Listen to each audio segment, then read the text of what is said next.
Happy Friday and welcome back. This week's running technique tip is actually not a technique tip at all, and it applies to a lot more than just running. So this week we're going to talk about the idea of progressive overload. First, a backstory. When I was a teenager, I would go to my local YMCA all the time and I would run on the treadmill at the same speed, the same 5 miles, same incline, over and over and over again. I was trying to lose weight, to be perfectly honest. I was a teenage girl, but I'm also really competitive, so I wanted to get better at running, if for no other reason than to run more and burn more calories. And I never got better. It never really felt any easier. I didn't feel like I was getting faster, and I couldn't understand why until now, like 10 years later. So what we need to understand is that progressive overload is needed to get better at this sport. So what does that mean? When you enter the world of strength sport coaching, you learn about Milo of Croton.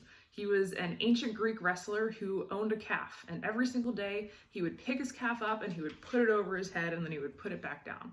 And every day that calf would get a little bit bigger until eventually it grew into a bull. And every day Milo would have to get a little bit stronger in order to pick that calf up and put it over his head. His body had to compensate for the load that he was placing on it. So in short, if you want to get stronger, you have to actually put your body through a bigger challenge than you did before in order for it to get better. The same is true in running. You want to run farther? You have to run farther. Do you want to run faster? You have to work on your speed. Your workouts need to get harder in some way in order for you to get better. So now it makes sense why 17-year-old me running 5 miles over and over again wasn't getting any better. At the very beginning, when I was adding miles to get up to that 5-mile point, I was. But then eventually I hit a wall and I couldn't get any better because I wasn't pushing myself at all.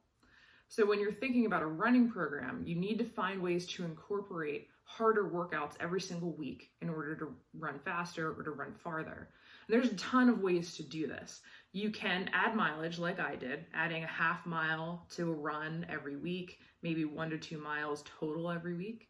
You can run faster. You could run pieces of your workout faster, so you can do tempo work where you start out slow and then you get faster and then you slow back down. If you're doing speed work, you can add an interval. You can also decrease your rest times between those bouts, and that's true in strength training too. The only thing that you absolutely cannot do is continue to run the same distance, the same route, the same incline, the same workout over and over and over again and actually expect to get better. So try to make those workouts a little bit harder every week. Remember to rest and recover after those workouts, and then reap the rewards that you're getting from your new progressive overload.